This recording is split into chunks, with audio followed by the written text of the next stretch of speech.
നമസ്കാരം പ്രിയപ്പെട്ടവരെ, പുതിയൊരു വീഡിയോയിലേക്ക് എല്ലാവർക്കും സ്വാഗതം. ഞാൻ ജനു ജനാർദ്ദനൻ മോക്കുതല.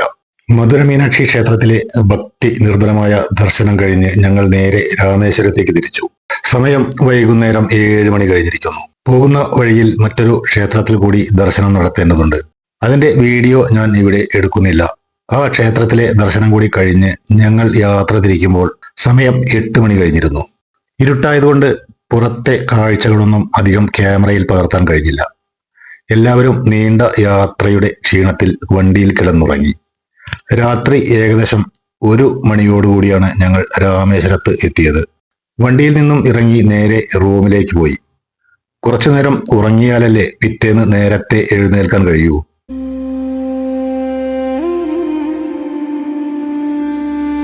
രാവിലെ 5 മണിക്ക് തന്നെ ഞങ്ങൾ എല്ലാവരും എഴുന്നേറ്റു. രാമേശ്വരത്തെ പ്രധാന ചടങ്ങായ കടൽ കുളിക്കായി ഞങ്ങൾ പതുക്കെ കടൽ തീരത്തേക്ക് നടന്നു. കടലിലേക്ക് പോകുന്ന വഴിയിൽ നീളത്തിൽ ഒരു വലിയ ടെന്റ് പോലെ കെട്ടിയിരിക്കുന്നത് കാണാം. ഇത് രാമനാഥസ്വാമി ക്ഷേത്രത്തിലേക്ക് ദർശനത്തിനായി ഭക്തർക്ക് ക്യൂ നിൽക്കാനുള്ള സ്ഥലമാണ്. പുലർച്ചെ തന്നെ വലിയ തിരക്കാണ് ഇവിടെ അനുഭവപ്പെടുന്നത്.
അങ്ങനെ ഞങ്ങൾ കടൽ തീരത്തെത്തി. നേരം വെളുത്തു വരുന്നതേയുള്ളൂ. കടലിൽ ഒരുപാട് ഭക്തർ മുങ്ങിക്കുളിക്കുന്നത് കാണാമായിരുന്നു. സൂര്യോദയത്തിന് മുൻപുള്ള ആ അന്തരീക്ഷം വളരെ ശാന്തവും മനോഹരവുമായിരുന്നു. ഞങ്ങളും ആ പുണ്യതീർത്ഥത്തിൽ മുങ്ങിക്കുളിച്ച് മനസ്സും ശരീരവും ശുദ്ധമാക്കി.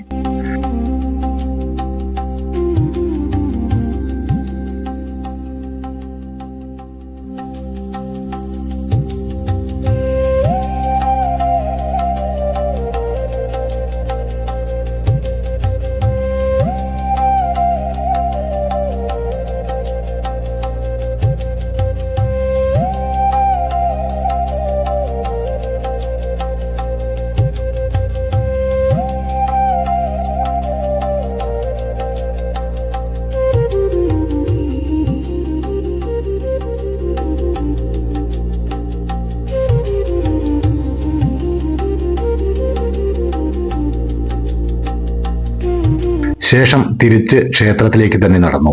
ഇനി ക്ഷേത്രത്തിനുള്ളിലെ ഏറ്റവും പ്രധാന ചടങ്ങായ 22 ക്ഷേത്രക്കിണറിലെയും വെള്ളത്തിൽ കുളിച്ച് ദർശനം നടത്തണം. ക്ഷേത്രത്തിനുള്ളിലേക്ക് ഉള്ള വഴിയിൽ വിദേശികളാണെന്ന് തോന്നിക്കുന്ന ഒരു സംഘം ക്യാമറകളുമായി നടന്നു പോകുന്നത് കണ്ടു. ഭാരതീയ സംസ്കാരത്തെയും ഇവിടുത്തെ വാസ്തുവിദ്യയെയും അടുത്തറിയാൻ ദൂരദേശങ്ങളിൽ നിന്ന് പോലും ആളുകൾ എത്തുന്നത് കാണുമ്പോൾ വലിയൊരു കൗതുകം തോന്നി. അവരും ഞങ്ങളെപ്പോലെ ക്ഷേത്ര ദർശനത്തിനായുള്ള തിരക്കിലായിരുന്നു.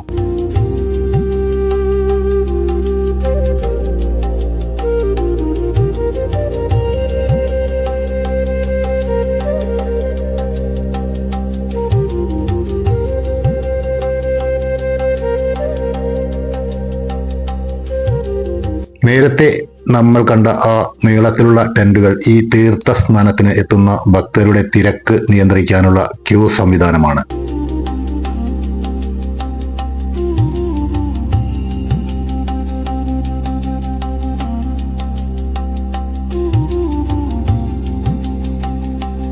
ഹലോ ഫ്രണ്ട്സ്, നമസ്കാരം.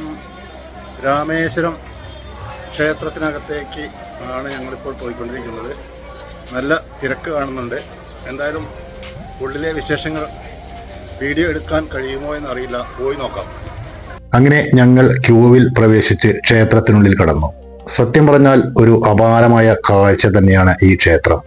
ഇവിടുത്തെ ഭീമാകാരമായ തൂണുകളും അതിലെ അതിസൂക്ഷ്മമായ കൊത്തുപണികളും ആരെയും വിസ്മയിപ്പിക്കും. നമ്മുടെ പൂർവികരുടെ ആ നിർമ്മാണ വൈഭവം വാക്കുകൾക്കും അപ്പുറമാണ്. ക്ഷേത്രത്തിനുള്ളിൽ 22 ക്ഷേത്ര കിണറാണുള്ളത്. ഓരോ കിണറിൽ നിന്നും വെള്ളം കോരി നമ്മുടെ തലയിലൂടെ ഒഴിച്ചു തരാൻ അവിടെ പ്രത്യേക ആളുകളുണ്ട്.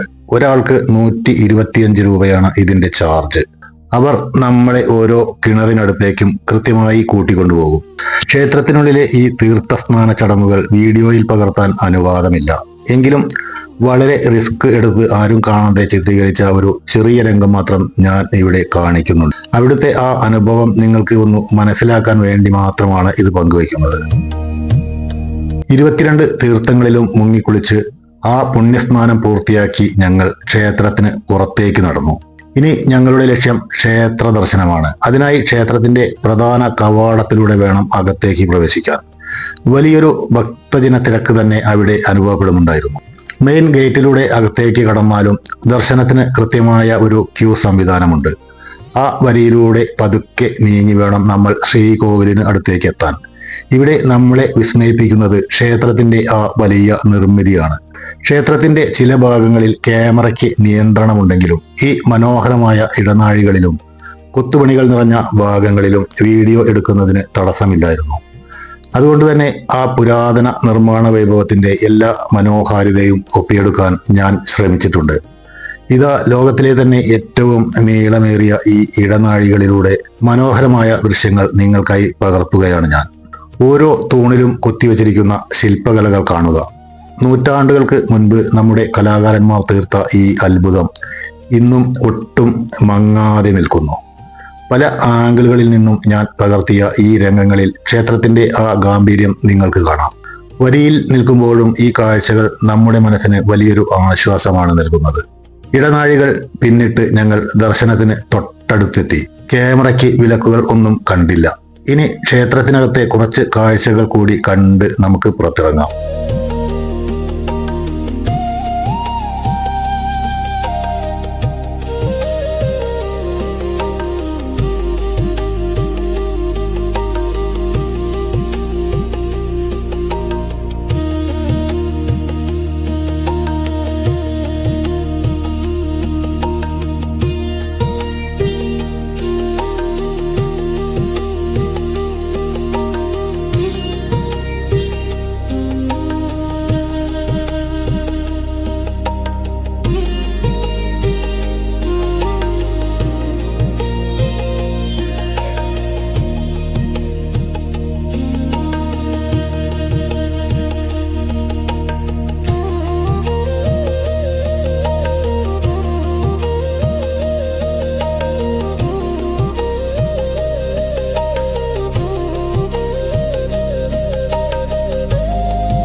രാവിലെ ഏകദേശം 10 മണിയോടുകൂടി ഞങ്ങൾ രാമേശ്വരം ക്ഷേത്രത്തിലെ ദർശനം പൂർത്തിയാക്കി പുറത്തിറങ്ങി. രാമേശ്വരം ടൗണിലൂടെയുള്ള ആ നടത്തം ശരിക്കും രസകരമായ ഒന്നായിരുന്നു. അവിടുത്തെ തെരുവുകളിൽ കൗതുകമുണർത്തുന്ന ഒരുപാട് കാഴ്ചകളുണ്ട്. അതിനിടയിലാണ് ഒരു ഹോട്ടലിന് മുന്നിൽ നിൽക്കുന്ന ഈ പശുവിനെ കണ്ടത്.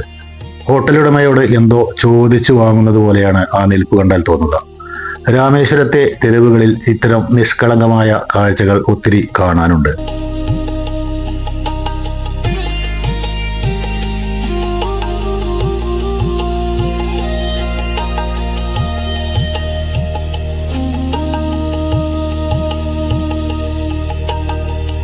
നടന്ന് മടുത്തപ്പോൾ നേരെ ബ്രേക്ക്ഫാസ്റ്റ് കഴിക്കാൻ നല്ലൊരു റെസ്റ്റോറൻറ്റിലേക്ക് കയറി.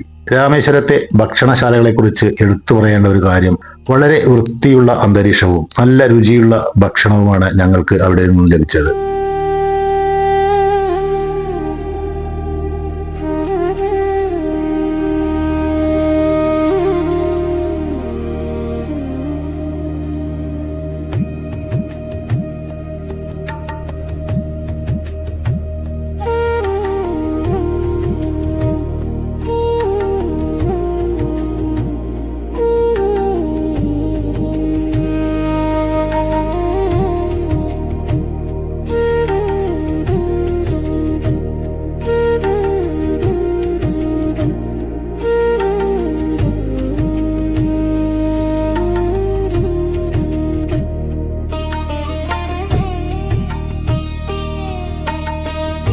ബ്രേക്ക്ഫാസ്റ്റിന് ശേഷം ഞങ്ങൾ വീണ്ടും ട്രാവലറിൽ കയറി. ഇനി ഞങ്ങളുടെ ലക്ഷ്യം തിരുച്ചെന്തൂർ സുബ്രഹ്മണ്യ സ്വാമി ക്ഷേത്രമാണ്. രാമേശ്വരത്തോട് വിട പറഞ്ഞ് ഞങ്ങൾ അങ്ങോട്ട് യാത്ര തിരിച്ചു. കടൽക്കരയിൽ സ്ഥിതി ചെയ്യുന്ന തിരുച്ചെന്തൂർ മുരുകൻ ക്ഷേത്രത്തിന്റെ കാഴ്ചകൾ ശരിക്കും അപാരമാണ്. തമിഴ്നാട്ടിലെ ഒരുപാട് ക്ഷേത്രങ്ങൾ ഞങ്ങൾ സന്ദർശിച്ചെങ്കിലും ഇത്രയും വൃത്തിയുള്ള മറ്റൊരു ക്ഷേത്രം കണ്ടിട്ടില്ല എന്ന് തന്നെ പറയാം. ക്ഷേത്രത്തിനകവും പരിസരവും അത്രത്തോളം വെടിപ്പായിട്ടാണ് ഇവർ സൂക്ഷിച്ചിരിക്കുന്നത്. തിരുച്ചെന്തൂർ ക്ഷേത്രത്തിലെ ആ വിസ്മയിപ്പിക്കുന്ന കാഴ്ചകളും വിശേഷങ്ങളുമായി നാളത്തെ വീഡിയോയിൽ നമുക്ക് വീണ്ടും കാണാം. ഈ യാത്ര തുടരുകയാണ്. ഈ വീഡിയോ നിങ്ങൾക്ക് ഇഷ്ടപ്പെട്ടുവെങ്കിൽ ലൈക്ക് ചെയ്യാനും കമൻറ്റ് ചെയ്യാനും കൂട്ടുകാർക്ക് ഷെയർ ചെയ്യാനും മടിക്കരുത്. കൂടാതെ നിങ്ങളുടെ അഭിപ്രായങ്ങൾ കൂടി പങ്കുവയ്ക്കാൻ മറക്കരുത്. വീണ്ടും ഒരു വീഡിയോയുമായി വരുന്നതുവരേക്കും നന്ദി, നമസ്കാരം.